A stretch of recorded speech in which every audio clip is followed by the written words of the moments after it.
Hi Brendan and Aidan, and he's going to tell you a bedtime story tonight about a dog called Lolly.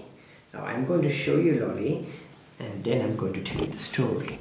Now let's have a look here. Can you see Lolly? That is Lolly. Can you see Lolly? Boy, he wants to run. Can you see that? Can you see the other dogs at the back? But this dog that's jumping up and barking is Lolly. And I'm going to tell you the story about him. Now, Lolly lives in Alaska. Now, I'm sure you know where Alaska is, or maybe if you don't know, Daddy will show you on the map. Daddy just came from Alaska. And did you see all the snow? Because it's very, very cold.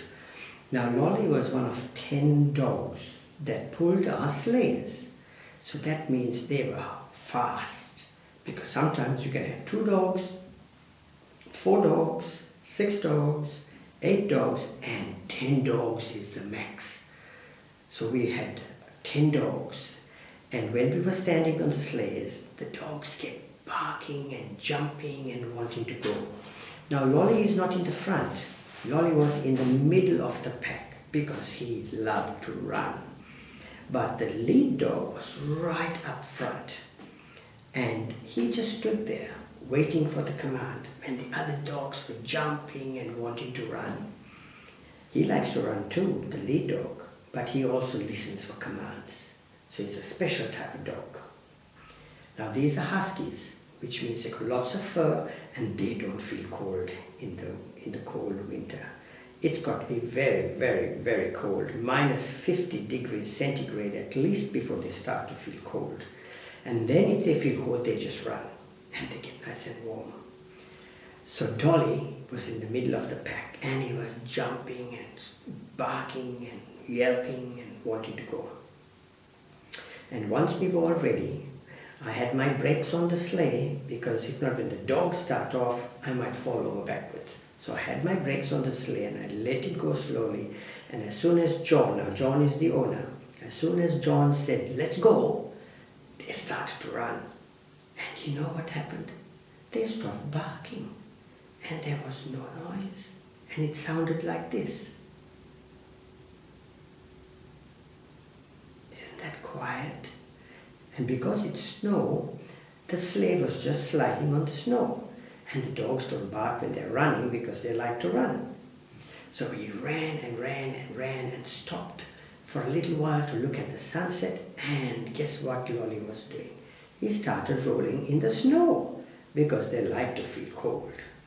And then they got up and we ran again and we went around big corners. I nearly fell off because the sleigh goes on its side and it's like riding a bike. You have to turn into the corners. And eventually we came to the end. And so now when we came to the end, the dogs have to be put into their boxes or kennels. The kennels are on the back of the truck. And so John was lifting each dog into the kennel, and my friend Dolores wanted to give the dogs a treat because she bought some meat. And so they opened the door for Lolly, a little bit, teeny bit, just like that. And Lolly wanted to run. He took the treat and he pushed the door open and he ran. And he ran and he ran and he ran, and we could see him way up the road. Way up the road. We called and called and John called, but he didn't come. He looked behind, but he just kept running.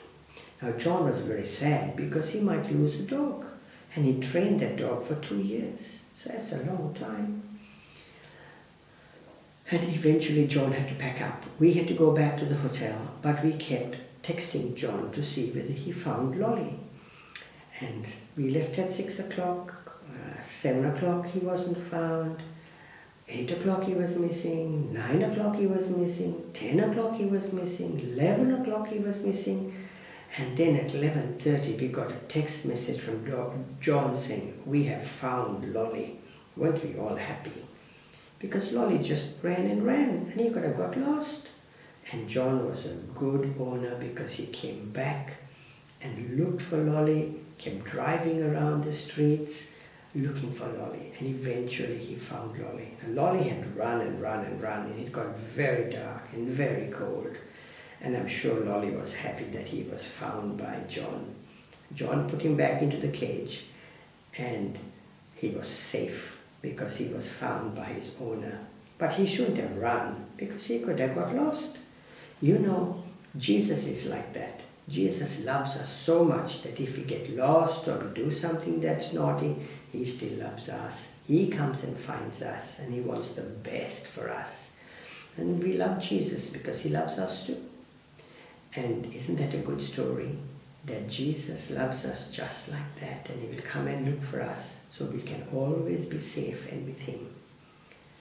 So that's the story for tonight. Isn't that lovely? Next time you see a dog, remember that Jesus loves us too. So have a good night. Dad will talk to you soon. Bye.